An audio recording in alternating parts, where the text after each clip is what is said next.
Welcome to today's webinar.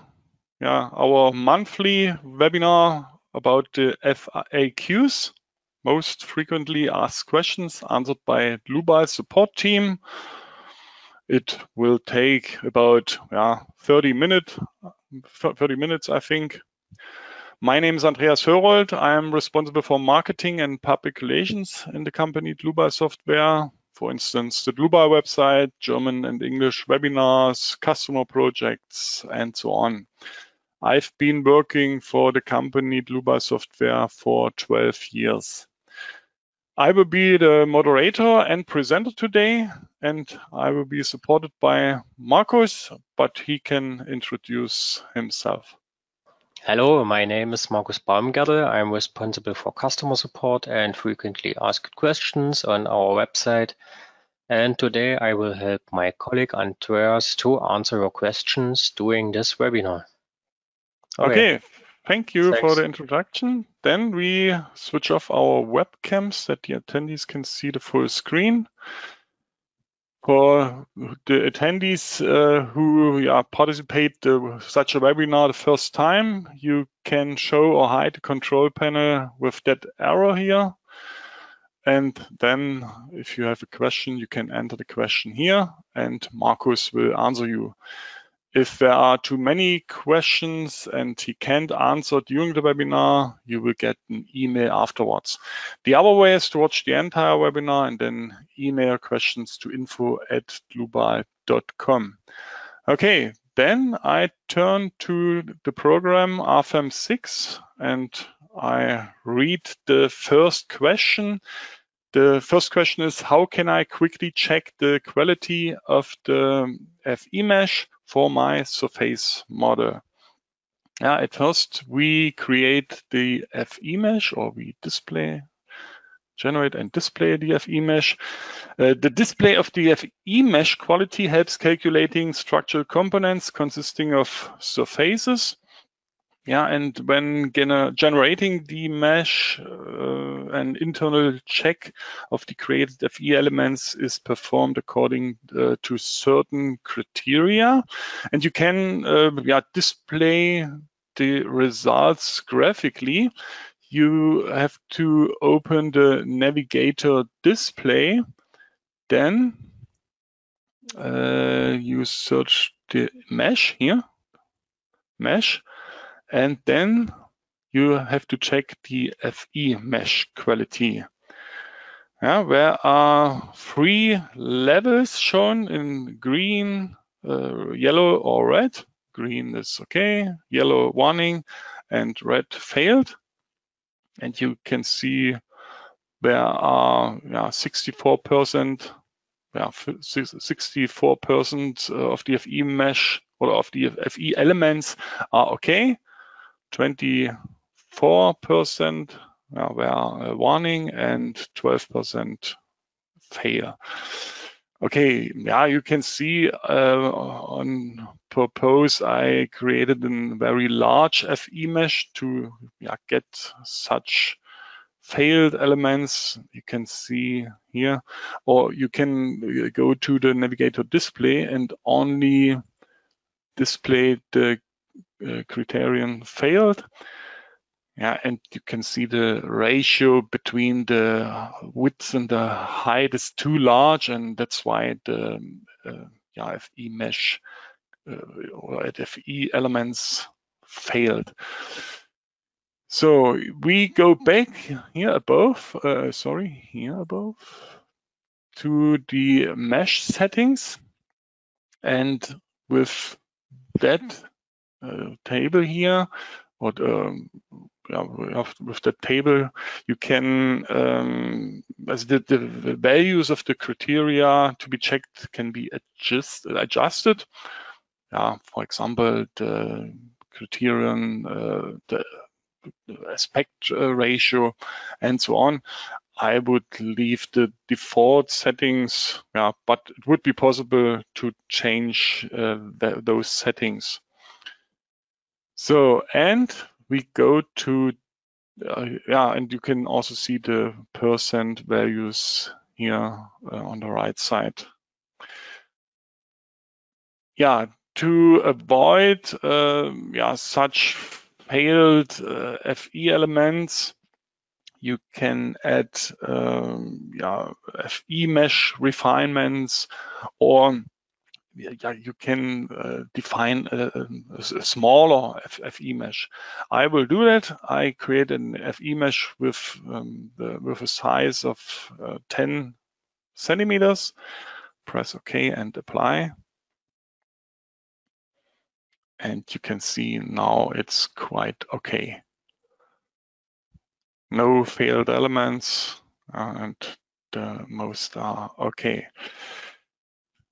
Yeah, it cannot replace the engineering check of the FE mesh by the user, but this tool is quite a good help to detect such failed elements and so on. Okay, yeah, that's all to this question. I turn to the next model. And the next question is, I see gaps in the numbering of my load cases. How can I cancel this incomplete numbering? Let's take a look here at the load cases and combinations in the table. Okay, and you see now there's a small gap, but sometimes there are a larger gap. Of course, you can click on such a line and then delete the row and the next and so on. But if there is a large gap, you can use this tool, above tools, renumber and shift. So, and where are the load cases and actions and so on. And to cancel such gaps, you can click on load cases and then here 9 to 16 and increment -1 and then apply. Okay, that's all. Yeah, it's a quite good help or to cancel such gaps. Okay, that's all to this question. The next question is, why are my geospecific parameters not transferred to the load wizard? You can use the geozone tool for the load wizard. On here left above under the base data and model parameters, you can select a certain place. And if a location is selected in the geozone tool, the location specific parameters are also passed on the load wizard. Yeah, I will show you how to do that. I select a location.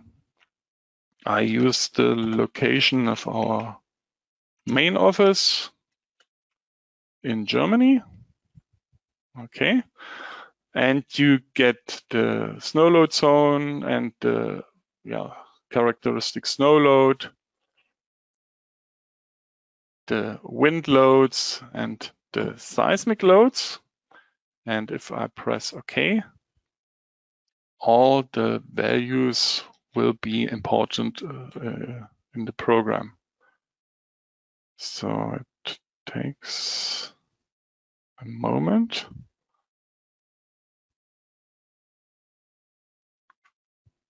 Right. Outside the map. Oh, where's an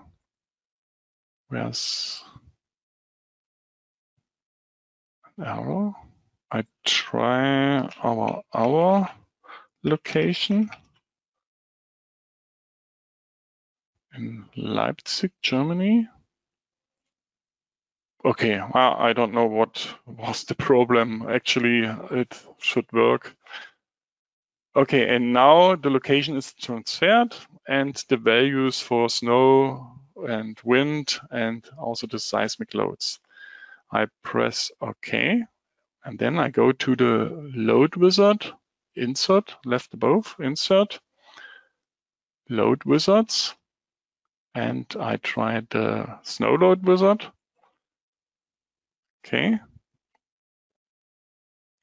And you can see the snow load is not transferred to the load wizard. That's the default setting, and that's the problem. And in that case, the problem is, I go back to the base data, and under standards, I leave the standard national annex for the Eurocode, and I have to check Germany here, because I selected a location in Germany, and that's why I have to select the German national annex here. Yeah, and that's also valid for your location in Europe or in another country. Okay, and now it should work. Insert load wizard, snow load wizard, and so on. Okay, and now you can see the location is imported and the load zone and the altitude and the characteristic snow load. Okay, yeah, that's all to that FAQ question. We turn to the next question. We stay on this model. And the question is how to superimpose imperfection load cases only with unfavorably acting wind load cases in order to avoid unnecessary load combinations. Okay, at the moment, all load combinations consider the different imperfections. I create only 2 imperfections. But all the 240 load combinations contains those imperfections. Let me search the combination number 60. And I show also the imperfections. Yeah, and you can see that load combination consider the wind load in plus X direction and imperfection in minus X direction. Yeah, and that makes no sense. How to avoid that? On the left side, you see the navigated data and the imperfections and the imperfection cases. 2 imperfection cases. I double click on the first and I assign the imperfection in plus X direction to the wind load cases, the 2 wind load cases in plus X direction. In plus X direction, that was correct. And the imperfection in minus X direction, for this imperfection, I assign the load cases in minus X direction, the wind load case in minus X direction. So, okay, we apply that. So, and then we go to the load combinations. And there are only 184 load combinations, not 240 as before. Okay, that's also all to this question. I turn to the next model and the next question.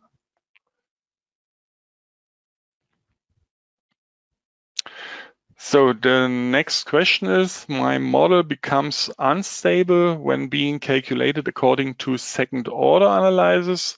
How can I find out if my wind bracings are the reason for it? Yeah, let's calculate the design situation. In the current model, the bracings are defined by trusses. You can see it already.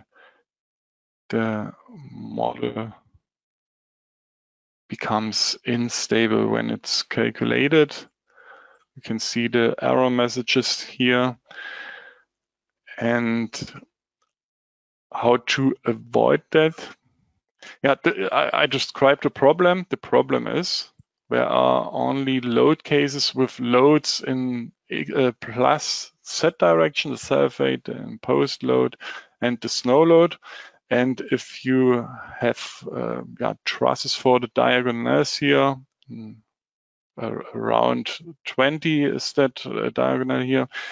Yeah, and they get pressure because of the load in plus z direction and fall out. Yeah, and then there are no diagonals anymore, and the model becomes unstable. So in the first step, I select all the diagonals and double click on it. So, and I change the member type to tension. And if you select the member type tension or cable, then there are the reactivation tab appear in the static analysis settings. I will show that. So I select tension. Okay. So, and where to find the static calculation settings? There are two ways. And I show you two ways. So I go to the design situation, and where are the combination wizard? And if I press here that button, I see the used static analysis setting. This is the default static analysis setting, second order analysis for such, for the load combinations and the design situation. So, and if I press the right button again, you can see the reactivation dialog here. So I cancel that to show you the other way. Here on the left side, navigator data, you can see the static analysis settings, and I double click on this one, and you can see the reactivation the dialog.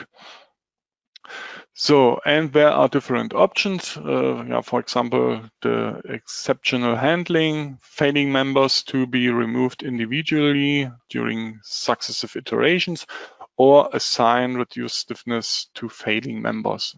And you can enter a reduction factor of the stiffness here. And then there are a small stiffness for the tension member, for example.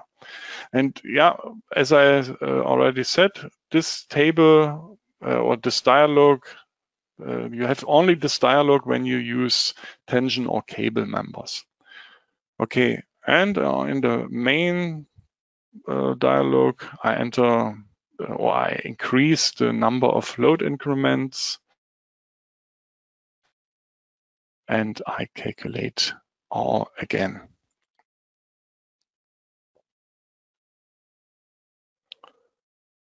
So now the model should be stable. Okay, now we get results. All is fine now. Okay, then we turn to the last model and the last question. The last question is, how can I define the yield strengths of material, for example, steel, depending on the structural components thickness? I created 4 cantilever beams with different cross sections. You can see here there's a flat with thickness of 10 millimeters. You can see it also in the control panel. This one has a thickness of 17 millimeters, or a width of 17 millimeters. This one is 41 millimeter, and this one is 151 millimeters thick. Okay, I already defined the material, steel material. I do that again. I open the material library, region, for example, European Union, steel. And if I select the steel S235 GR, then you can see in the material values where are different yield strengths defined for the different thicknesses. Yeah, 16 for the 16 millimeters thickness, or the maximum thickness 60 millimeters is the yield strength 235 Newton per square millimeter.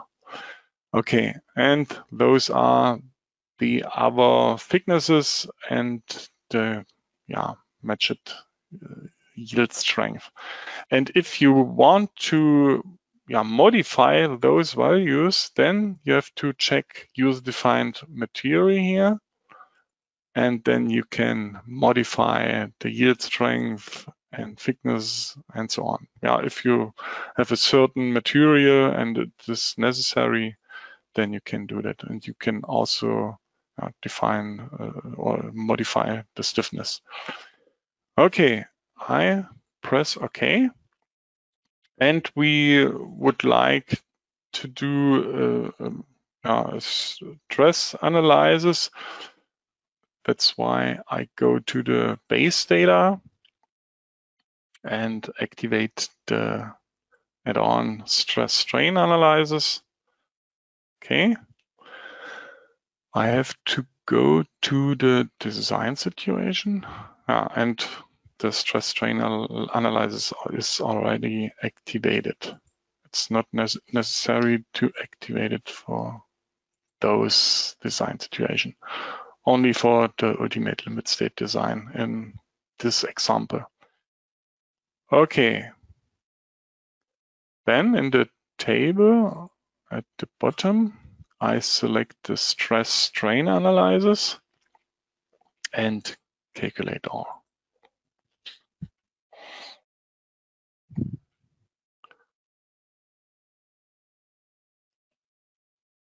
Okay, then I select the stresses on members and define stresses by member, for example.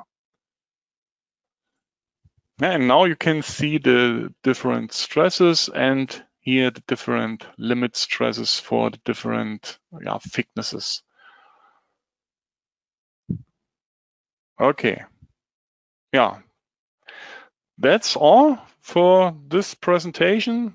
This was the last question.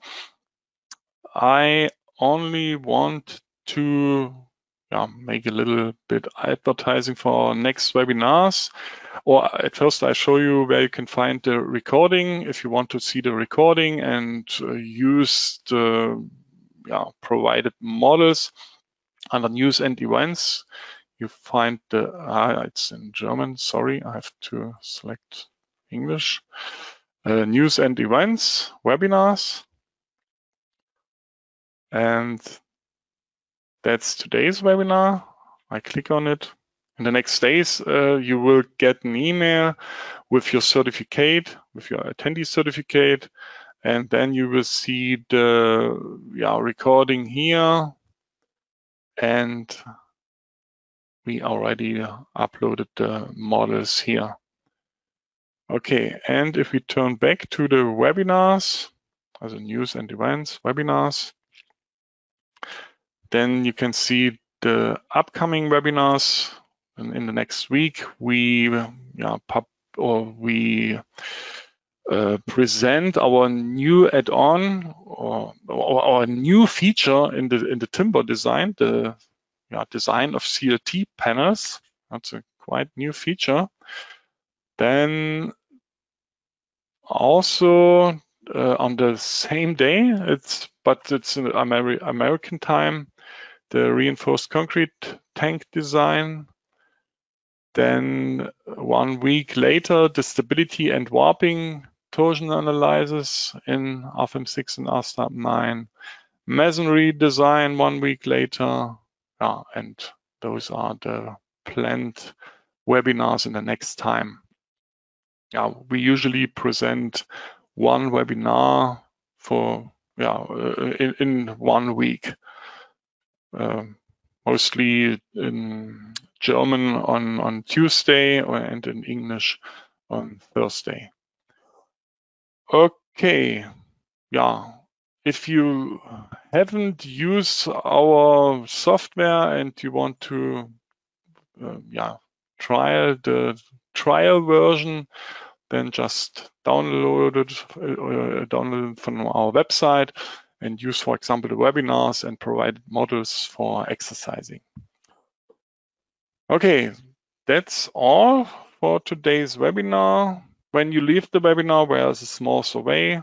It would be nice when you answer some question, or you must not, or you don't have to answer the questions, but you can score us. Just note that the worst score is 1 and the best score is 5.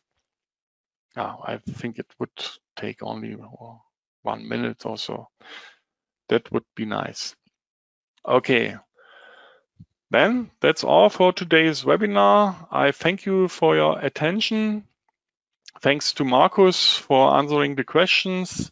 I wish all a nice rest of the day, and I hope to meet you in another webinar, maybe in the next time. Okay, bye-bye.